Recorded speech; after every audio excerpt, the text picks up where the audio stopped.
ইমান চিঞৰ এই যে মোক দাদা আহক আহক বুলি মাতি আছে তাৰ নাম দেৱ মোৰ বহুত বছৰ আছে এতিয়া কাম নাই ইমান বছৰে নাথাকক বাচন বৰ্তন ধোৱাৰ বাহিৰে কি একোটা কাম শিকাই নাই খাপ চাহ খাপ এনে বঢ়িয়া চাহ নিজেও খাপ নিজৰ পেহুটি মাতি আনা খোৱা এই বহুতে কয় মই বোলে মোৰ ঢালা গাড়ীতে 5 ষ্টাৰৰ দৰে চাহ খুৱাওঁ খাদ্য খুৱাওঁ আচলতে এইখন দোকান পৰা আছিলে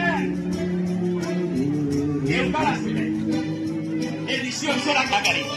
বহুত চলিছিল বহুত আৰু দেউতাই খুব ভাল বনাইছিল আৰু সেই ভাল বনোৱাৰ কাৰণে মই শিকিছিল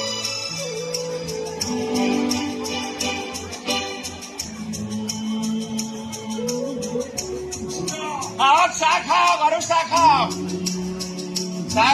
চাহ খালে আপোনালোকৰ নিজৰ মানুহখিনিক মাতি আনক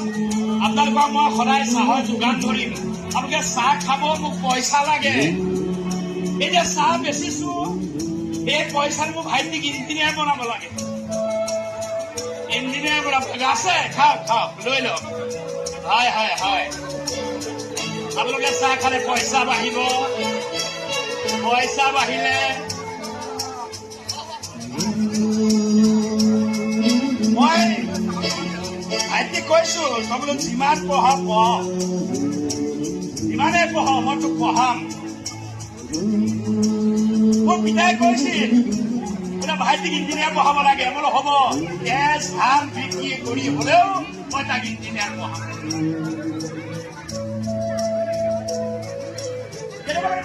মানুহবিলাকে সপোন দেখি ভাল পাওঁ কিন্তু আমাৰ সপোনবিলাক কেতিয়াবা